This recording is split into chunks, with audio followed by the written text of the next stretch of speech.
Hey everybody, welcome to the Orange and Brown Talk podcast. Dan Labbe joined again by Tim Bielik and Lance Reisland, part 2 of our draft recap week here on the Orange and Brown Talk podcast. You've heard from Mary Kay, Ashley, and I talking drafts. Yesterday you heard Tim, Lance, and I talk all about the non-quarterback selections that the Browns made.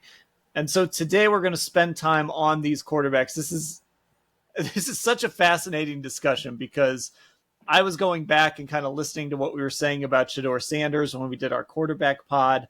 And at one point I asked you guys, like, well, is this a guy you would take at number 2? And we all agreed, yeah, sure, we'd take him at number 2. So certainly in a vacuum, taking him in the 5th round is incredible value. It's an incredible flyer that the Browns are taking. We'll talk about that. But the pick wasn't made in a vacuum. It came after they made another pick earlier in the draft at number 94, a pick that surprised a lot of people. But you know what, Tim? We've got to do this again. We got to get out of the way. We got to clear out. There's 8 seconds on the shot clock. We're giving the ball to Lance. Lance, just aside from where the Browns picked him, just the player, just simply the player, Dillon Gabriel. This is a guy that you texted. I know you texted me about it really early in the draft that he was one of your favorite guys, and you stuck by it. I'm not going to lie. When you do watch Dillon Gabriel, you can see some stuff for sure. But this was a pick that surprised a lot of people. Browns fans weren't exactly thrilled with it. He's played a lot of college football. He's obviously an older prospect at the quarterback position, 24 years old. But just tell me what it was that made you like Dillon Gabriel so much. Well, first of all, I like the age, going back to Bill Parcells kind of thing. So compared to other positions, I think as a quarterback, especially nowadays, you can play longer, right? Because it's not as physical. So I think the age is not a big factor. And if you have a lot of those starts, you see a lot of stuff, right? So he threw for 18,722 yards and 155 touchdowns at Central Florida, Oklahoma, and Oregon. And when you watch him, there's a couple of things that stand out. First of all, he's got really good feet. Now, he runs a 4.8. That's what everybody said. For me, quarterback speed means absolutely nothing. It's how do you get out of the way and how do you change your launch points when you throw the football? And his footwork is impeccable. Now, as a short quarterback, if you go back to like the Drew Brees people who have played in the NFL, even tall quarterbacks, you don't throw over top of tackles. Now, it does give you better vision, but as a quarterback who is shorter, you have to find the lanes. And that's where we all throw for. I'm 6'4", and obviously I didn't play at that high a level, but you throw through lanes and you go, and he seems like he's super cognitive. Now, but the thing that I like about him most is he throws the ball on time. And if you look at Sanders, you look at some of these guys in the draft, especially this year, they have a tendency to hold it. And, Sanders does that because of pressure, I believe, and I think he'll get coached out of that. But Dillon Gabriel throws the ball on time. And once again, production over potential. I don't care that he's not 6'4". I don't care that he's not 220. I don't care that he doesn't have a rocket arm. He throws it on time. He anticipates very well. He's got good enough feet in the pocket. He's played under a bunch of different systems, high-level football. And if you throw for 18,000 yards and you watch him do it against, watch that first game against Ohio State, as Tim said when we went over him the first time. He's outstanding with his feet. He's outstanding in timing. We know that Ohio State secondary was very good. The pressure coming at him was intense. I just was big on Dillon Gabriel from the start. Because of those factors. Now, to say that I thought it was that's for sure at 94, no, but I wasn't at all mad either because I thought he was a guy in the right system, which I think Stefanski's system is. Remember, the Stefanski system is a quarterback you win with. It's not a quarterback you win because of. And I do think Dillon Gabriel, with his ability to protect the ball, throw the ball on time, is a quarterback you can absolutely win with at the NFL level. And I think he will be in competition to be the starter with whoever's there because of those factors. He's played at too high of a level. He's an older guy. He's not threatened by Sanders. He's not threatened by these guys. He's going to come in. He's going to compete. Now, will that height maybe hurt him? Sure, it will. It might hurt him a lot. You never know. But he's played in pretty. I don't know if you ever watched Oregon or Oklahoma. Those guys are all 6'6", 6'7" up front as well. So I'm a big Dillon Gabriel fan. I laugh because I immediately got immediately get the text message. Obviously, it's a crapshoot. Everybody, we all like who we like. But that's just for me. I like watching him on film, and I thought he was highly productive. And, it's not that I don't like Dillon. I mean, there are things that he does really, like when you watch him, you see this stuff. I mean, there's even a throw against Michigan. It got called back because of like an ineligible man downfield, but it was like a wow throw into the back of the end zone. It was a deep ball. like there are moments like that when you watch Dillon Gabriel. Now you also have to factor in the height, you have to factor in the size, that things like and that becomes even more pronounced when you get to the NFL level. But Tim, again, just Dillon Gabriel, the player. We'll talk about the value and the decisions they made with these two quarterback picks. But just Dillon Gabriel, the player. What do you think of him? I mean, I watch a lot of college football, so obviously I know seen a lot of Dillon Gabriel, even going back to his UCF days. I'd argue he was better at UCF than he was at Oklahoma the last 2 seasons. Just a creative dual threat quarterback. Lefty quarterbacks are always interesting because as a scheme, you kind of have to invert what you do. Then your right tackle suddenly becomes your left tackle, vice versa. Concepts suddenly have to become inverted on your offensive line. It can be a little confusing as far as that goes. But I think once you get that down, you see electricity with Dillon Gabriel and the way he plays. Came to Oregon, and I mean, he was awesome. I actually rewatched his Ohio State game, that first one. He was phenomenal. I mean, making some really good throws, pressure coming into his face. It didn't matter. He stood in there strong, made some great throws. I think the game-winning touchdown was the go-ahead touchdown he had in the fourth quarter was on a read keeper. He ran 40-plus yards or something like that. And that was against Ohio State's defense, which we saw a completely different unit in the playoff, but still, those are the same guys. And Dillon Gabriel, sub 6 foot, 200 pounds and change, running faster than guys you're going to see playing in the NFL, guys who are going to be first-round picks next year, Caleb Downs, Sonny Styles, and he outran those guys for a touchdown. So you see moxie, for lack of a better term, in Dillon Gabriel's game. He was great against Penn State as well. I'm not going to put the Rose Bowl on him at all, because I think that was a collective team failure by Oregon in that game, why they lost to Ohio State. Gabriel, he did his part. I'm looking at his numbers from that game: 29 of 41, 299 yards, 2 touchdowns, got sacked 8 times, but not really on him.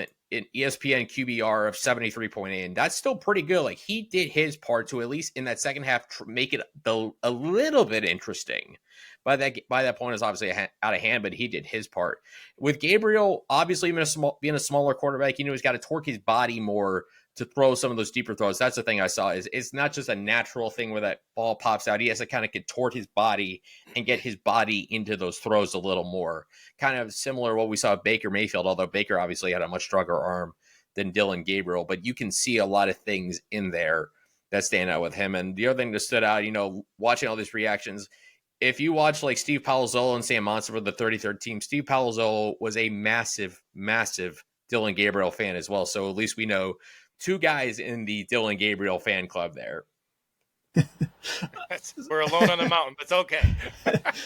So obviously, I think the thing that upset people most about this wasn't maybe the player. If you take Dillon Gabriel, you know what? Let's keep that. I was thinking maybe we should talk about Shedeur first, because I think, if you just take Shedeur in the 5th round, or if you would have just taken Dillon Gabriel in that spot, or taken him in the 6th or something like that, I think people would have been more understanding of it. That was where he was taken, is I think the thing that confused Browns fans the most. Lance, you had mentioned in our part 1 that maybe, there were other players you would have liked there. You mentioned Watts, the safety, who won a couple picks later. I guess now, adding the player to the pick, what did you think of that decision to go with him at number 94 overall? Here's the thing about Dillon Gabriel, is that I think a quarterback coach, once again, you and I, all of us have talked about, one guy needs to like him, right? So when you look at Kevin Stefanski, he's always talked highly about certain guys, and he talks about guys who throw the ball on time. He talks about guys who throw with anticipation, really good decision-making, right? Decision-making. When you watch Dillon Gabriel on film, there's a really, even though he runs occasionally with his feet, what I really think that appeals him to Kevin Stefanski and their staff is that he is a progression guy, right? He's a full field progression guy. So going back to what Tim said, there's a lot of validity to the left-handed quarterback. The good thing about pass protections and things like that, especially over the last 5 to 10 years, is now pass protections are based more on who do we have to help on, right? So that goes left and right. Some of the passing concepts, they have to be inverted. The good thing about him is that where he played, he didn't do a lot of half field reads. He did a lot of full field reads, which means he had to work left and right. So that should help a little bit in terms of the schematics for, what he's going to do with Stefanski. I thought because of what they were going with, that was I was on that train. All right, they're building the run. I thought they would go with Watts because I think with Watts, with the 17 turnovers and things like that, that kind of said to me, hey, we are all in on the run game and stopping the run. And how do you stop the run? You build from the inside out. And I don't mean necessarily always line to linebackers to safeties. I mean A gap, right? So in your A gap, you got a big 3 technique, you got a big old linebacker now, and then you got a safety who's going to be the one high hat who's rangy and just has a nose for the football. I actually liked Billy Bowman as much as I liked Watts, to be honest with you. I have him equal. So I even thought they would go Billy Bowman even a little bit earlier than some would take him because of his ability. He had 11 turnovers, right? So I like Dillon. But to say I thought it was a good pick, I wasn't upset with the pick at all.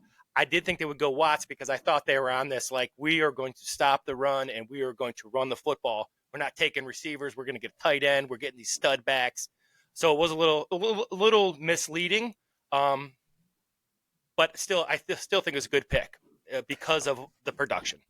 Yeah, and I'll take you back. I was at the end. I was actually listening to your guys' Dillon Gabriel podcast Saturday night after I was, after the draft when I went to grab a quick snack or whatever from Cheesecake Factory. And what was interesting to me, and I think you guys were talking about this, that Jalen Milroe went 2 picks earlier. I've made no secret that I was a big Jalen Milroe guy. And I think it was Mary Kay that hinted that the Browns might have taken Dillon Gabriel even if Jalen Milroe was still on the board at 94. And, we saw that, draft Twitter was stunned that the Browns took Dillon Gabriel. I mean, the reaction, if they had taken Dillon Gabriel over Jalen Milroe, might have been even wilder than that. But, you sit down and you really dive into Dillon Gabriel a little bit. I think the idea is, at worst, you want a Kellen Moore, a guy who's going to be a backup for a handful of years. At best, you're kind of hoping that he can be a left-handed Russell Wilson. So this is where where they took him is, I think, important, especially in light of them then turning around and taking Shador Sanders a couple rounds later. To me, if you have sort of decided, okay, we're punting on quarterback this year, we're trading away from number 2. We don't think any of these guys are worth taking in the first round. It's obvious the Giants that trade up and take Jackson Dart. New Orleans decides to take Tyler Shook at number 40. So, obviously Shook was there if the Browns would have wanted to take him in the second round. They obviously decided he wasn't worth, they wanted to prioritize other things. Still, when you take a guy in the third round, it's not a super high pick. You miss on the number 94 pick all the time. Third rounders miss all the time. We'll say the same thing about Shedeur in the 5th round. Still, though, this is a valuable pick. This is a top 100 pick for a team with a lot of needs, and a team that, again, kind of said, we don't think any of these guys are franchise quarterbacks. We don't think these guys are worth taking at number 2 or trading up to take in the first round or take early in the second. I think taking Dillon Gabriel at number 94 overall tells you something about how they value him, Lance. It tells you something that they look at this guy and this isn't, I guess in a sense it's a flyer because it is the 94th pick, but also it's a little more than that because I still think this is a really valuable pick with really valuable players on the board for a team that still coming out of this draft needs a lot of things. So I think it's very interesting that they prioritize Dillon Gabriel here.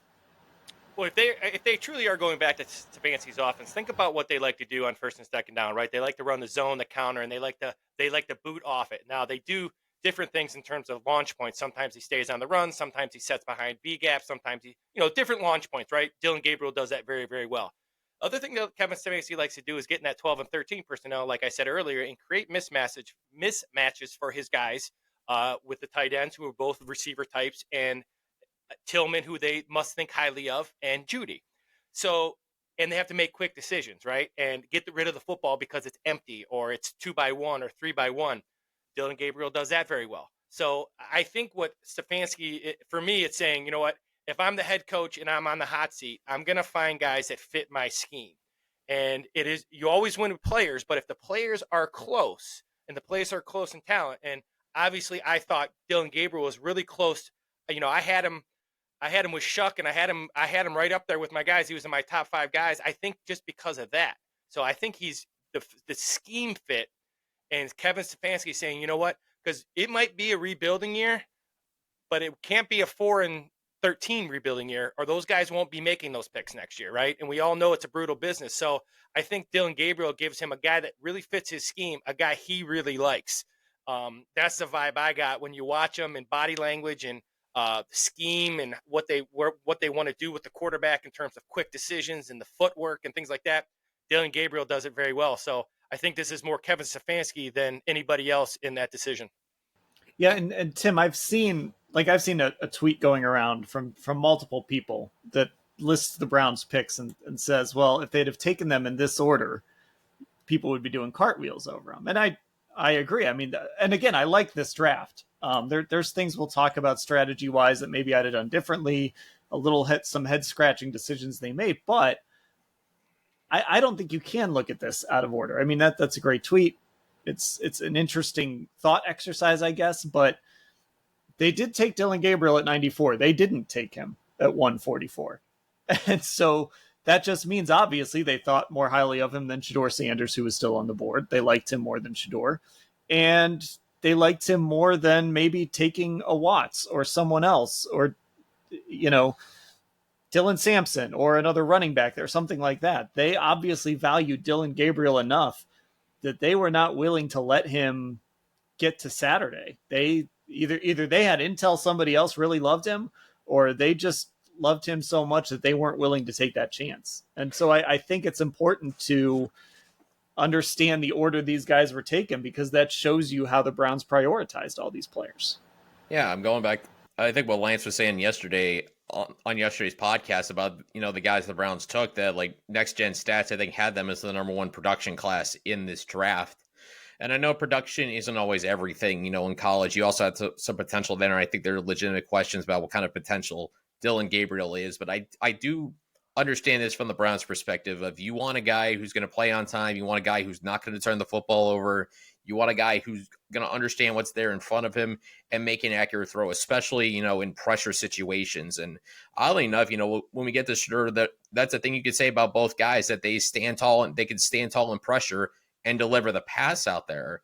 So with Dillon Gabriel, I mean, yeah, you get the negativity with him. He's sub 6 foot. I mean, the number of sub 6 foot quarterbacks in the NFL have rarely worked. I mean, it took Bryce Young almost 2 years to really figure things out in the NFL. Kyler Murray, still a very good quarterback, but not really that high end tier. Russell Wilson, he's a different category altogether, because he's really been an odds-ifier. He's got a Super Bowl MVP to his name, and, countless Pro Bowls as well. So, but those are only 3 guys. The number of short quarterbacks that don't have world-class athletic tools aren't that high. But I think with Dillon Gabriel, it comes down to just, intangibles of the position and being an asset in the quarterback room. Because I think, as much as, we don't want to talk about, there's always the thing with Deshaun Watson, yes, he's still got 1 more year on his contract, but you still have to have quarterbacks on this roster. And right now, going into this draft, you didn't have a single quarterback other than Watson under contract till 2026. And so you get a guy who you feel like has at least long-term backup potential, and potential to stick around and be a really good teammate and a really good helper to a starting quarterback. And at least this summer, a guy who's going to compete for a starting job. Certainly wouldn't be a shock if he's in the mix more than we realize, because he's just played so much football and he's more athletic, I think, than people give him credit for. But I think with Dillon Gabriel, it comes down to the idea of not just scheme fit, but culture fit. And I think that works as well, because the idea of tough, smart, and accountable, I talked about yesterday with Kevin Stefanski. Dillon Gabriel had a handful of injuries he had to work throughout his career. I mean, there's a reason he was in college football for a very long time, and not just because of the super senior designation. He had to battle through some injuries. I think there was a torn ACL in there, if I'm correct, with Dillon Gabriel. If I'm wrong, I'm sorry.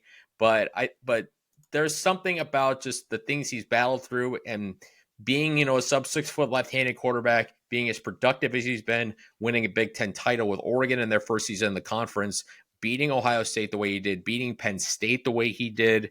you can understand 100% why a coach like Kevin Stefanski would be bought in on Dillon Gabriel. Yes, there are guys they passed on, the safeties that Lance was talking about.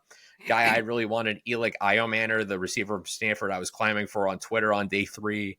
They didn't get him. He went to the Titans, I believe.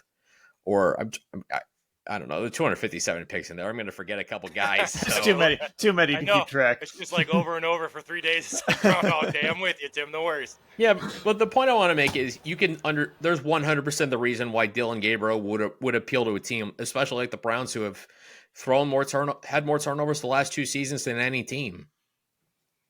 I can't keep Dillon Gabriel and Dylan Sampson separate in my brain. So this week, we're recording this on Sunday. This weekend is just fried everyone. Okay, so now let's talk about the other part of this, because what's interesting is, as the Browns were introducing their day 2 picks to us, they were having a press conference. Dillon Gabriel was in Hawaii, so he wasn't there. But we were that close to having Dillon Gabriel sitting up at the podium in a press conference as the Browns were trading up to number 144 to take Shador Sanders. It would have been very interesting to ask him about that in real time. So obviously the headline move, the move that, Andrew Berry kind of downplayed the blockbuster nature of it. But listen, this was a blockbuster because it is Shador Sanders. I don't care if he was a 5th rounder and he's going to be your 4th string quarterback. He is a full-blown celebrity.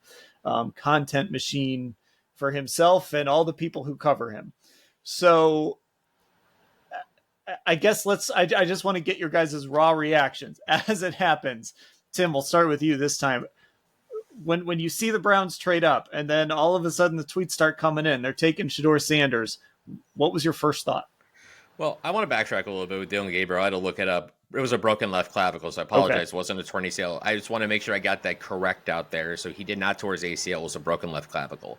But anyway, I'm watching on the couch. I just finished my Chick-fil-A for lunch. As the Browns trade up, like, ooh, where are they trading up for? Because I saw one of the guys that was left on my composite big board was Marcus Mbo, the offensive guard for Purdue, was a guy I really like because I think he's an outstanding mover. I thought he would have been great depth.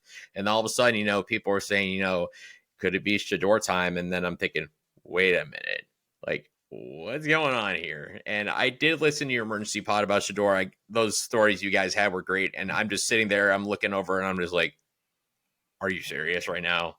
Like, they're doing this right now. They're absolutely doing this. And it just felt like a movie. In the weirdest way, it felt like watching a movie of this insane slide, which we've never seen before. We have never seen a guy like Shador Sanders who, up until the combine, you thought there was a legitimate chance he might have gone number 1 before the combine. Not number 2 to the Browns, number 1 to the Titans. It wasn't until after the combine when Cam Ward was a lock. I still remember, back in February, we were talking that it was all Shedeur and that Cam Ward really hadn't said anything or done anything. And all of a sudden, the combine, number 1 chiseled in stone to the Titans. Then we're thinking at 2 up until the last couple of weeks. In no universe do you think he was ever going to fall to number 144 in the draft. But I mean, clearly the Browns saw the value in that. And what it made me think of was, and I don't want anybody to get this twisted or anything, because I'm by no means comparing Shador Sanders to Tom Brady. I will never do that unless Shador Sanders wins 7 Super Bowls, which I don't think is going to happen. But it made me think of, it was either a show where they talked about the top 10 draft steals of all time, or one of the Tom Brady for 30 for 30s about his slide, where I think it was Bill Belichick or somebody talking about how even though they didn't necessarily need a quarterback because they had Drew Bledsoe, by the time it got to the pick, Tom Brady was just valued so much higher than everybody else that they just took him.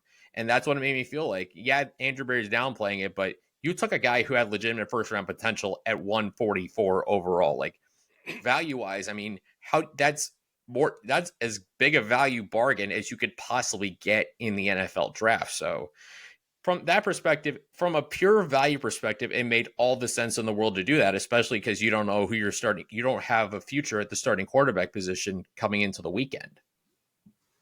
Lance, and we all kind of started texting each other too, like right after the pick and after that press conference was over, which, by the way, that press conference ended very quickly after that trade happened because we were all busy.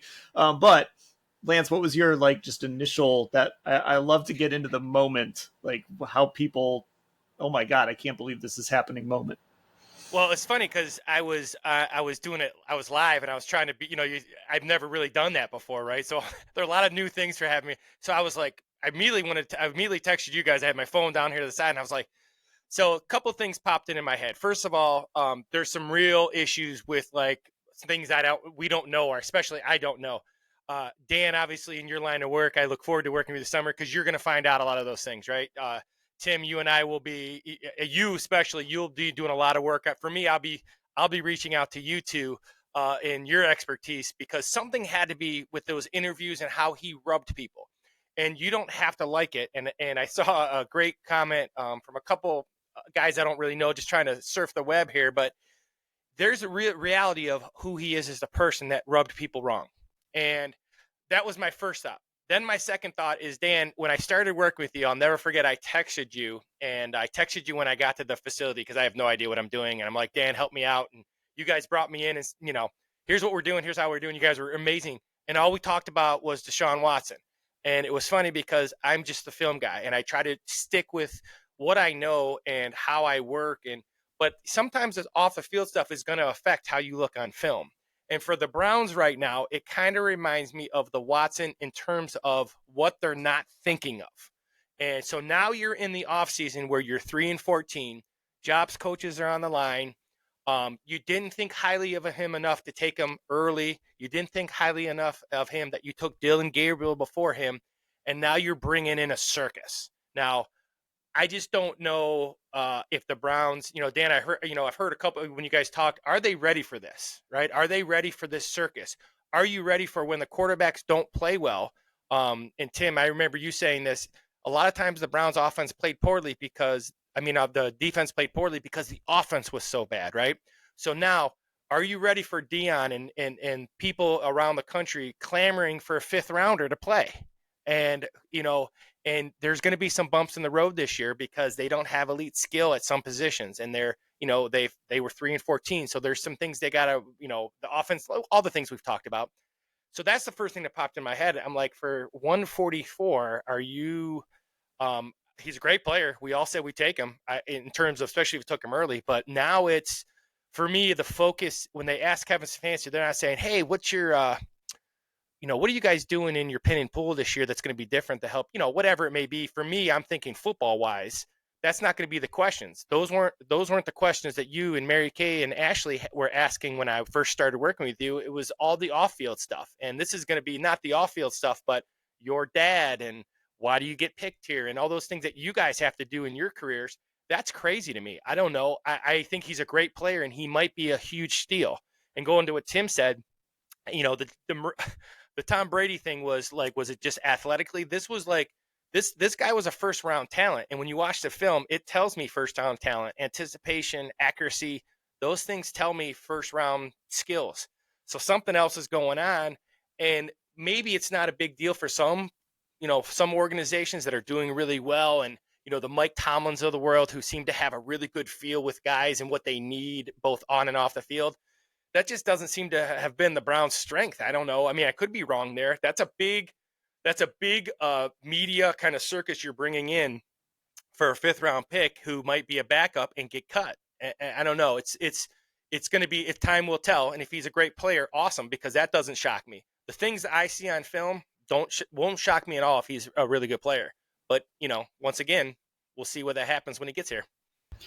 Yeah, and I think it's, obviously there were a lot of people who were, trying to victory lap his fall and things like that. But I mean, it's not like we were insane to sit here and talk about, well, could he go in the first round? Do you consider him at number 2?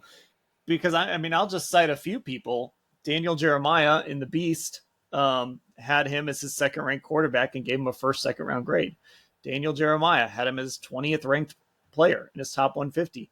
Todd McShay, who is the guy who first kind of started talking about some of these interviews didn't go so well, he still had him number 21 on his final big board and called him. Yeah, I was listening to his pod on my way into Berea on Saturday, still called him the best pure passer in this draft, and was shocked that he did not go on the first 2 days. So that's what gives you pause. Obviously, there was a major disconnect between what everyone was watching on film and even super plugged in guy. Now, Mel Kiper had him as his number one guy. Even super plugged in guys thought about him, and what the NFL, including the Cleveland Browns, who passed on him multiple times and even took another quarterback ahead of him, thought of him. And that's what's so fascinating here, Tim, is just in that vacuum, you took a guy who people thought was at worst a day 2 pick. You got him in the 5th round. It's a quarterback, so if it hits, nothing else matters. Like if this guy is, and I'm with you on this, you say this very carefully, if this guy is Tom Brady and everybody just missed it, who cares? That you took Dillon Gabriel and that you didn't address some of these other areas, but he was there for a reason and he fell there for a reason, and that's the risk the Browns take. And unfortunately, to what Lance was saying and what we talked about on the pod Saturday night, this isn't Kyle McCord. There's going to be, I don't know how many people there at Browns rookie minicamp. And there's going to be people. I mean, Lance, at some point, all of us we won't stop asking about Shedeur, but our focus will transition locally. But guess what? There'll be people coming in from all over the place that just want to talk about Shador Sanders. So it is a lot to take on for a Flyer. So I understand why Andrew and Kevin kind of downplayed the blockbuster nature of it. But I'm sure even they know, this is going to be hard. And it's going to be really hard if we get to the end of August and we're looking at this kid and saying, is he even going to make the roster? Or you get to the opening week game and it's like, you know what? We're starting Kenny Pickett and Joe Flacco's the backup and Shador's not even going to dress. He's not even going to be the emergency quarterback. He's just, I don't know if you could put him on the practice squad. I don't know if you could get him through waivers. That's a lot of machinations of the roster construction, but that's when it gets hard, is when Shador's not playing, when I think a lot of people on the outside who don't follow the Browns, who maybe don't study this stuff, they just know Shador Sanders and they're like, oh, that guy's going to be the Browns quarterback. Yeah, what I think about is, I double checked for myself. Shador Sanders did not have a traditional agent. So he didn't have that guy who's telling him to go to these meetings and these pre-draft interviews, to be cordial, thank them for their time and those sorts of things like that. We don't know everything that goes on in pre-draft interviews. We want to see those. Those are things we would pay money to see, no question about it. Just like I'd pay extra money to see GPS data on all these prospects, but that's a different story for another year.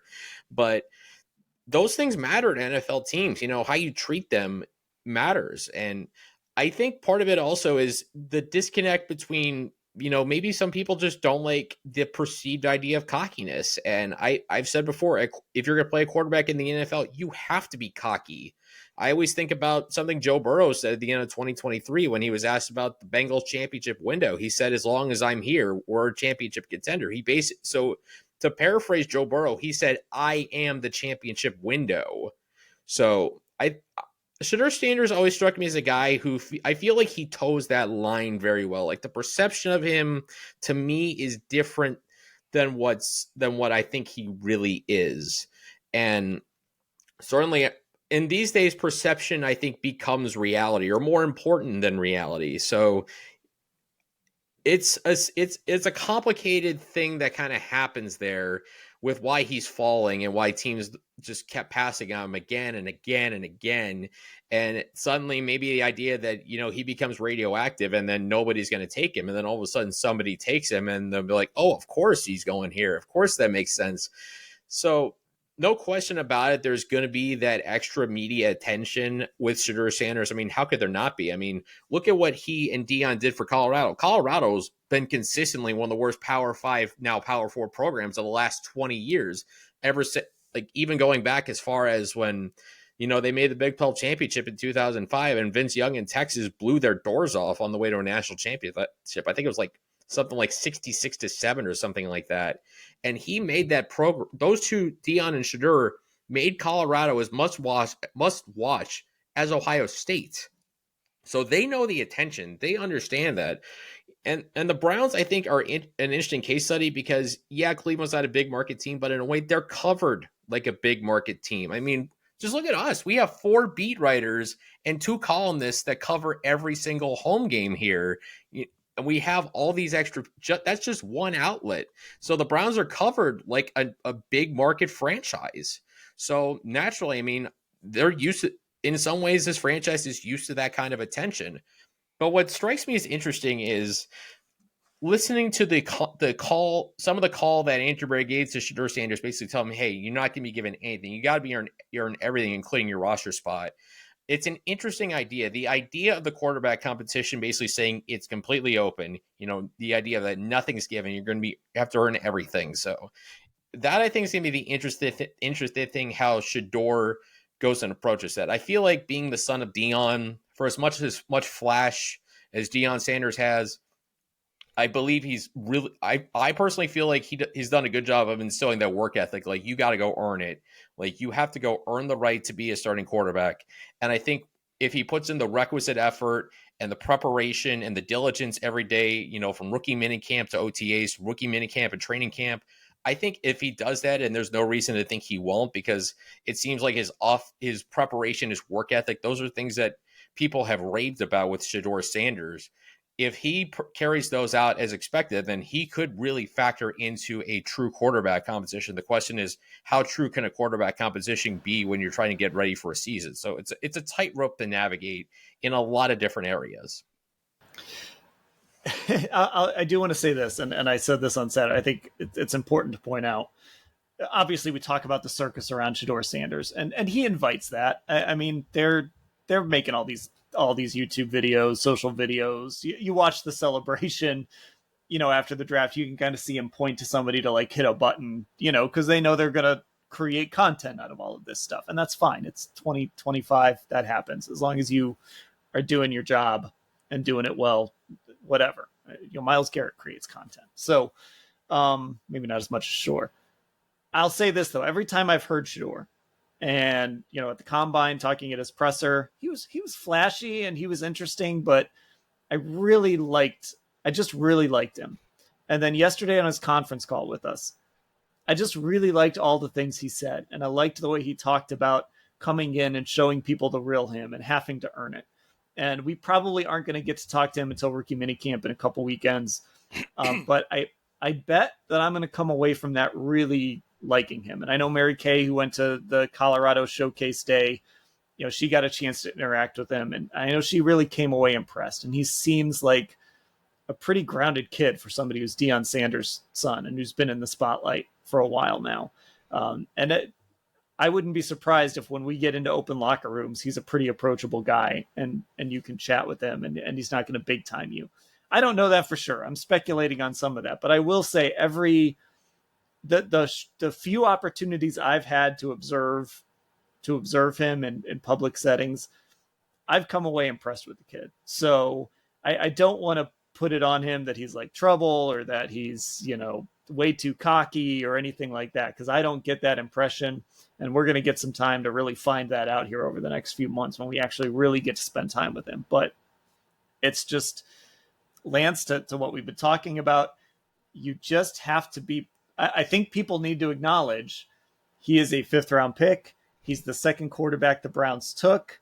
And even though there's going to be this disconnect between what he actually is and how people on the outside talk about him, and listen, ESPN's going to talk about him a bunch because it gets clicks and it gets views and, all that stuff. You've got to remember that 5th-round picks, it's a really tough road. And the Browns they have 5 quarterbacks on the roster, 4 who can play week 1. And there's no guarantee that Shador is even going to be in a uniform week 1. Now, maybe he's awesome. Maybe he comes in and he just lights everything on fire and he's awesome. And it's like, yep, the Browns just stole this guy from everybody. I'm not ruling that out. But I think the more realistic thing is you got to slow play this. And there's a very good chance that we might get through August and Shador's, like I said, maybe just not even in a uniform week 1. Well, it's funny.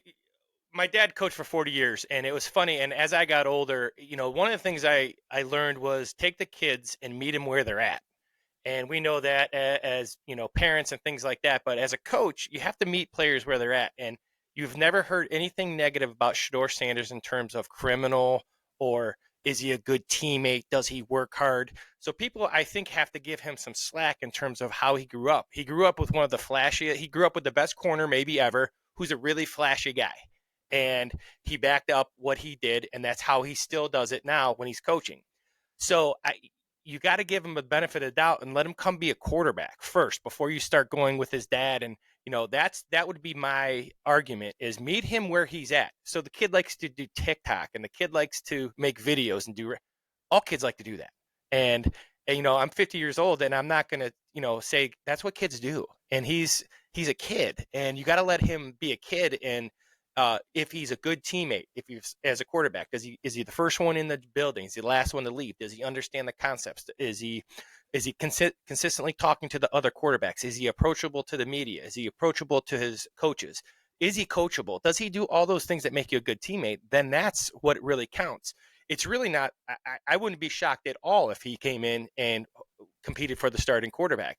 It's just that there's a lot of stuff that comes with it. And that's what happens when you're a celebrity and you're the son of a celebrity. And that's just the facts. And I just don't know if the Browns are ready to handle that. If they are, then they may have gotten a steal, because we have all agreed there is zero talent deficiencies in terms of throwing the football and being able to compete at the NFL level. Now, it doesn't mean you're going to be a star, but I think you got to give him a chance like you give everybody else a chance. You're talking a first-round talent, fifth round, great skills.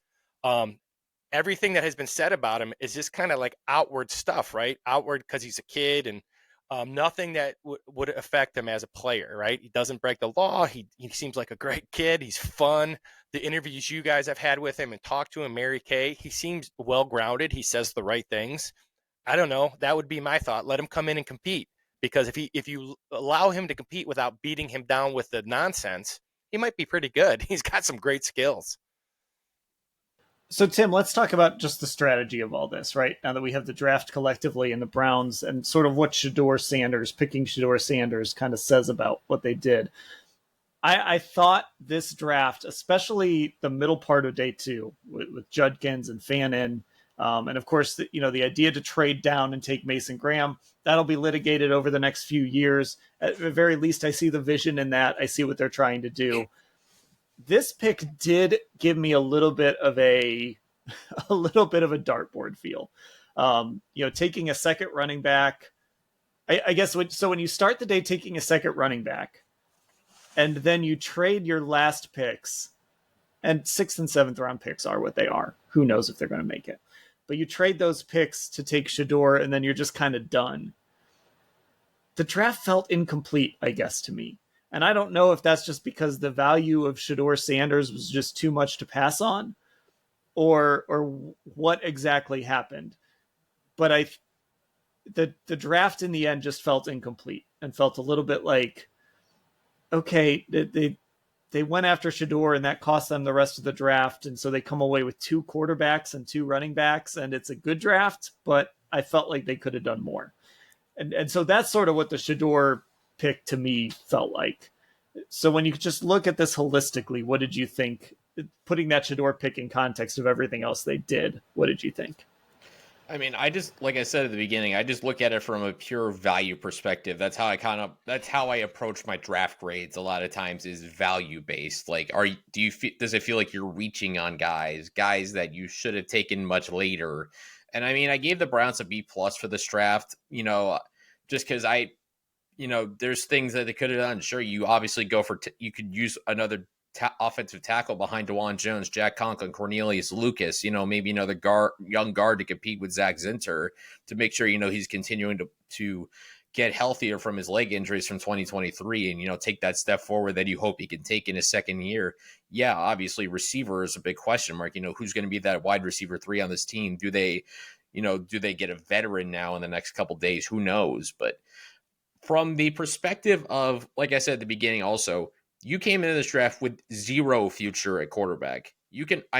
There's no way to say it. Coming in this draft when you had Joe Flacco and Kenny Pickett, neither one of those guys are the future quarterback. Neither one of those guys are the guys you look at and say, we think there's even a small fraction of a chance that they can be guys for the next 10 years. None of that. So obviously they traded down from 2 into what, is a much deeper quarterback class in 2026 and 2025. Obviously those guys got to play games on the field. We got to see it play out. We got to see how those guys, develop over the course of 2025, playing in the draft cycle spotlight, which is always an interesting litmus test. But I think with the Browns, yeah, you took Dillon Gabriel in the 3rd round. And there's logic behind that, as Lance was talking about. The fact that he does so many things right, that he feels like a classic Kevin Stefanski quarterback, like maybe a left-handed Case Keenum, certainly plays into that. But when you have, a situation where a guy is just falling like crazy and your evaluations of him on the field are as good, are, borderline 1st round, and then you look at it and you have a comfortability with Shador Sanders, the person, that, say, you know what, late 5th and a 6th round pick, they basically have as much chance to hit typically as Steph Curry missing a free throw or trying to score a goal on, say, Igor Shesterkin of the New York Rangers or Connor Hellebuck of the Winnipeg Jets. Again, going back to the hockey thing that I was talking about yesterday with Harold Fannin and players growing at certain rates. But if you're going to take that chance, that you're going to land that 10 to 15% chance that you drafted a guy who can have an impact close to Brock Purdy or even in the stratosphere of Tom Brady at 144 overall, on a pick that you're expected to miss. You're expected to miss on 5th round picks all the time. I mean, how many 5th, 6th, and 7th round picks have teams busted on? Way more than they're ever going to hit. Even the best drafters miss on those guys all the time. Ozzie Newsome used to miss on those guys all the time. Brad Holmes of the Lions, Les Snead of the Rams, they miss on those guys all the time. So I get it, you adding a little extra bit of a circus into it. But like I said yesterday, the ends justify the means. And if you get your quarterback there, if Shador Sanders plays to the potential that we all think he can hit, and you draft him at 144, which, by the way, 4 picks later than the Browns took DTR 2 years ago, which I just kind of thought was kind of an interesting anecdote to throw in there. But if this hits, if in the small chance this hits, again, less than 20% at best, if it hits, then you're golden, and you have 2 first-round picks in 2026 where you don't have to worry about packaging them both to go up and get, say, Lenora Sellers or Drew Aller or Kate Klubnik. If you have that taken care of, then you can just build your team in 2026 with those 2 picks.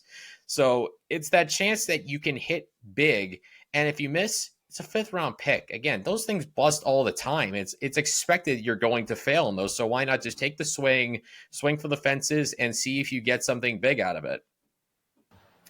Yeah, and I don't disagree with that value of it. But then it comes back to this idea, Lance, of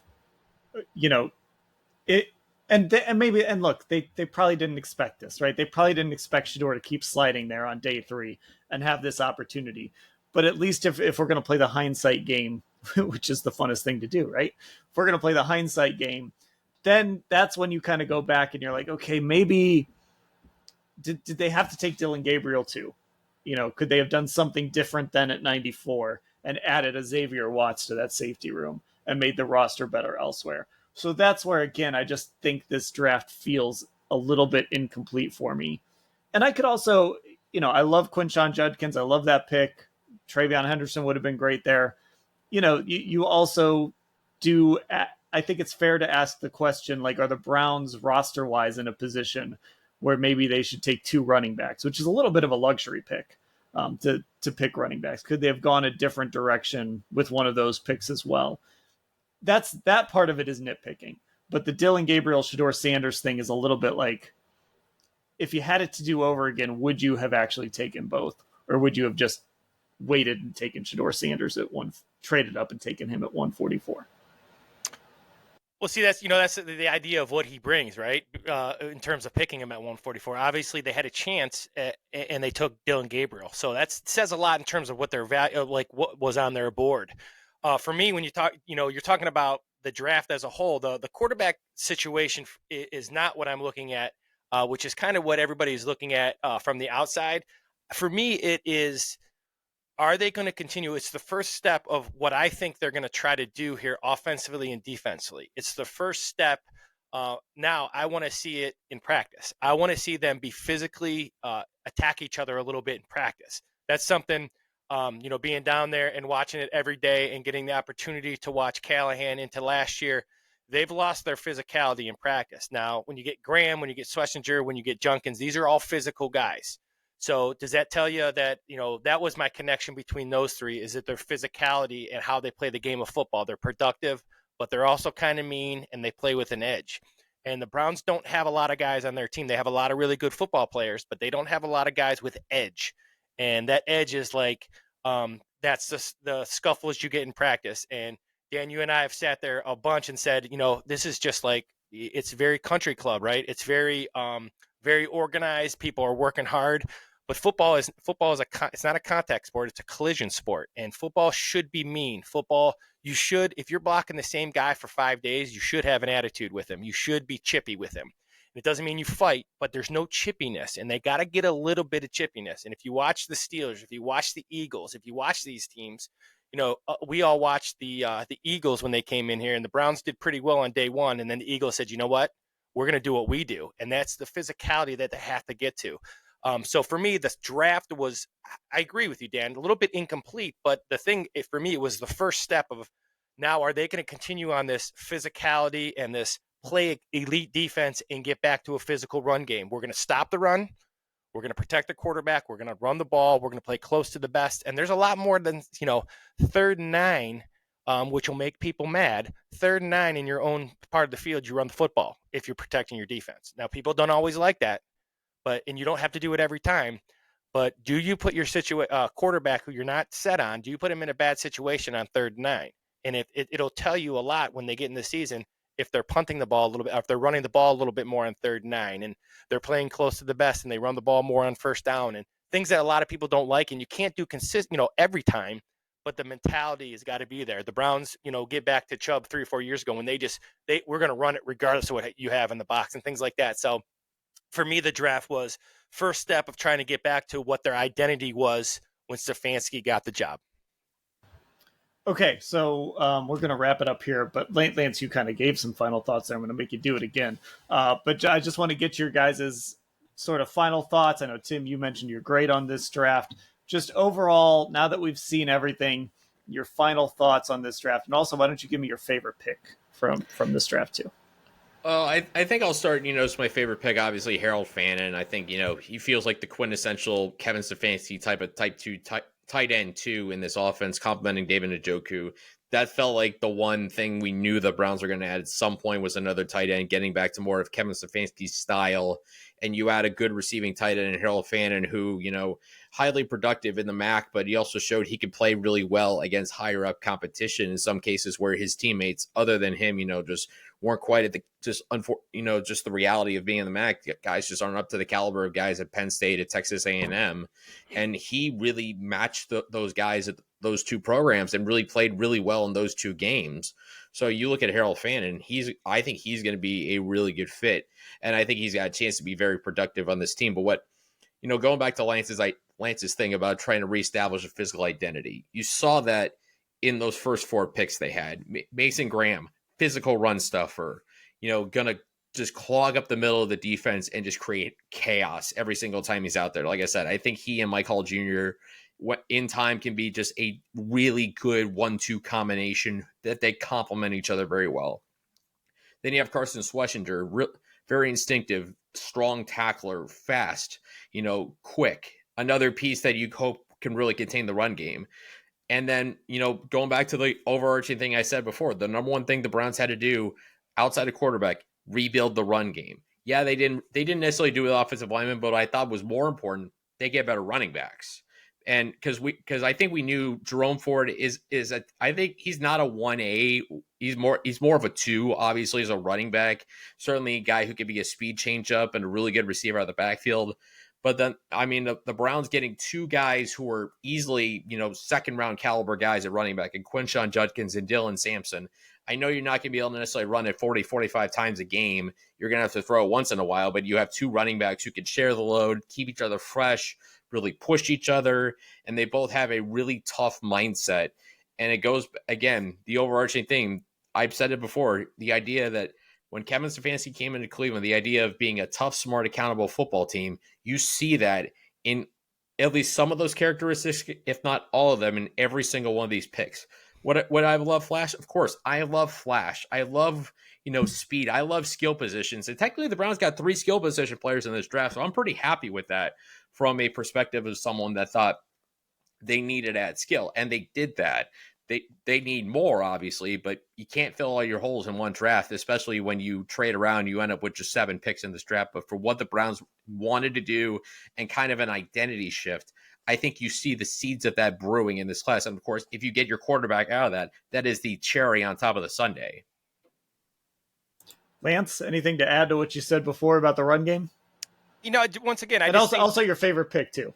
Well, my favorite pick without question would be Mason Graham, right? Shocker. I like Dillon Gabriel. I like Fannin.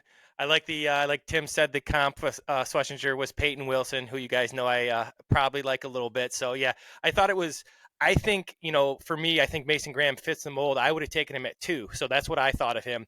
The idea of that they traded down and then got another pick in the second round and got a first round pick, that seems really smart. Those are things that, I'm learning as well as I get into, learning this system and how you draft and things you do and how you spend your money. But Mason Graham makes a lot of sense to me because those guys are impossible to block. Those 3 techniques are a pain in the butt. Once again, you want to see the carryover, right? As we get to rookie camp, as we start to get out there to practice, more importantly, that 3rd or 4th day of 2-a-days, right? Old school 2-a-days, those 3rd and 4th days of when you start getting the pads on. How long did they go 9-on-6, right? And for those who don't know, 9-on-6 is no receivers, no defensive backs. It's just the front 7 guys on defense and the offensive line, tight end, and running backs on offense. And it's a physical session. How long did they do that? They haven't even done that really too much in the last 2 years. So I'm looking forward to having some contact, that's what I look for with this draft. We're going to get tough, and then we're going to practice that way. Because if you don't practice that way, it's all lip service. Okay, there we go. Our draft recap here with Tim Bielik and Lance Reisland. This was a lot of fun going through this draft process with you guys, reading those texts all through draft weekend as our guys were going off the board. And I mean, Lance, you got a bunch of your guys this year. Yeah. Tim and I'm not saying we don't like these picks, obviously, but the guys that Tim and I kind of staked out as our guys, it didn't really quite go our way. So like, if this doesn't work, Lance, this is on you. That's a way to get a spin on it. I like that, right? So here's what happens. If it doesn't work out, then I'll just be kind of an afterthought next year when we do our draft pod. I'll just kind of I'll throw some. I'll just go back to Peyton Wilson and Ivan Pace if that happens. We'll cut you down to like, it'll be Tim and I will do like an hour and a half, and then we'll do like a 5-minute Lance special segment, something like that. That'd be well deserved. No, it was a ton of fun. You guys are so knowledgeable what you do, and I think we had in terms of what the Browns need and how these guys are going to play in the NFL. Very enjoyable. Lots of. I look forward to seeing how they do.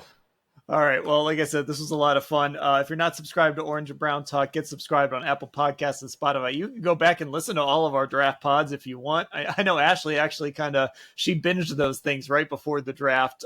So if you want to go back and listen to those, see what we got right, see what we got wrong, have at it. And of course, we had a whole weekend of draft pods. We've been doing a whole week of draft recap pods here this week. So you can check all of those out on Apple Podcasts and Spotify. They're also up on our YouTube channel, which is Cleveland Browns on cleveland.com. Our Instagram is Orange and Brown Talk. Our Twitter is Orange Brown Talk. So give those a follow if you have a chance to do that as well. And if you're not a Football Insider subscriber, cleveland.com/Browns, the blue banner at the top of the page to get a newsletter, become one of our texters, and read those stories that are behind that subscriber wall at cleveland.com/Browns. For Tim and Lance, I'm Dan. Thanks for listening, everybody.